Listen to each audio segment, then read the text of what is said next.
Easy now, folks. I've got a wee 6 month update to do on the Juwel Rio here. Well, a little more than 6 months, I think, but 6 to 7 anyway. I've done 3 or 4 videos on this tank now. The last one was a wee bit about the filter and some of the things I don't like about the tank, but otherwise, no, not otherwise, as well, I love it. I'm still loving every minute with it. I have made some recent changes, but such as my water, as I've said before, has got absolutely no mineral content in it at all. That didn't bother me before, but when the valves weren't doing so good, I thought it might be an idea to add some to help them along. I could easily have just stuffed some coral sand inside a filter bag and stuck it in the bottom of the filter, but what I ended up doing was digging a trench at the back of the tank and putting a big load of it there. I thought, is there a different way of doing it? I just wanted to try it and see how it would go. I thought it would make it easier for rooted plants to thrive in there. So that's what I went with. We'll see what happens. I must say, since making that change, the spiral valve has gained a new lease of life. All of a sudden it's like, hey, let's go for it. Don't know why we didn't do this before. I can't say for sure it is because I added the coral sand, but hell of a coincidence that it started doing much better not long after I introduced it. So I think it might be responsible. And then we've got the giant valve that Arnold from King's Aquariums and Antworld gave me, which isn't doing great either. And I think that's for another reason. I think it's these two guys, the rainbow cichlids. For a medium-sized cichlid that loves a planted tank, I keep catching them nipping the top off my valves. So I've come up with another idea then. Got me some of this plastic egg crate, which you sometimes can use for dividing tanks if you've got big fish you want to keep separate. And I'm chopping it down. Going to use one whole piece and cut the other piece in half. Next, I'm going to use a couple of cable ties, probably one at the top, middle and bottom, to make a side section. We'll use the gripper clippers just to snip the extra bits off that we don't need. And then we use the other part to make a lid. Same again then, we use our, what do you call them, cable ties to fasten the lid in place, and that will help it keep its shape. And what have we got then? We've got ourselves a plant garrison.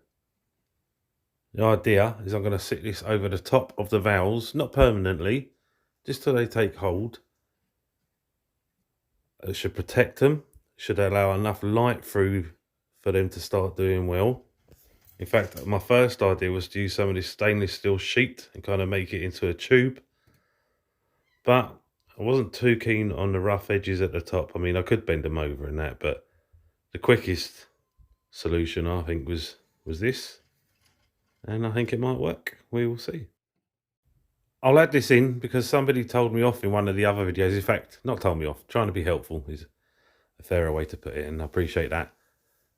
They had commented about these Java Fern at the back of the tank, saying I shouldn't have buried them in the substrate, and I haven't. They are all attached to pieces of wood like this and just dropped in behind. That is, of course, how you grow Java Fern. You don't plant it, and it means I can move it around the tank as I choose. Anyway, just a quick confirmation, if that same person's still watching. I can't remember the name, I'm really sorry, but thank you for the tip, but I didn't bury it, I promise. Another thing I've done is add a couple of small bags of natural looking gravel.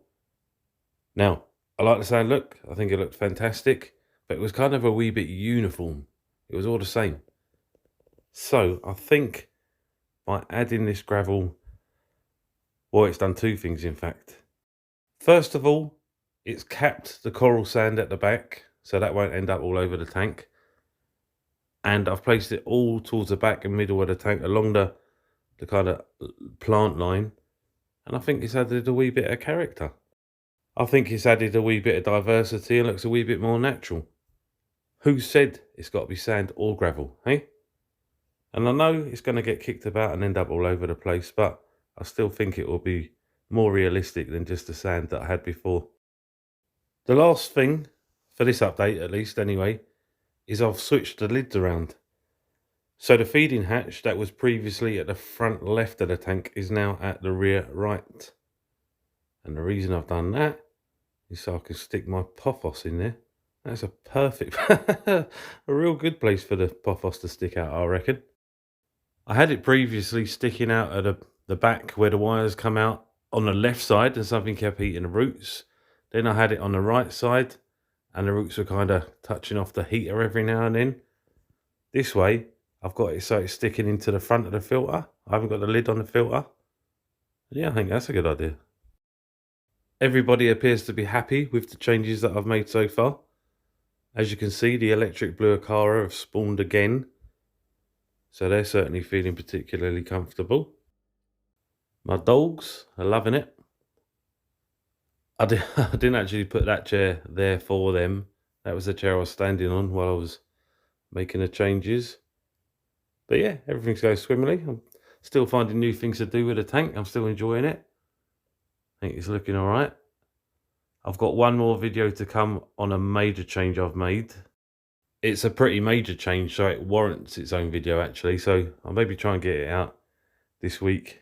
Keep the 2 Rio videos all in the same week, and then we'll look at something else.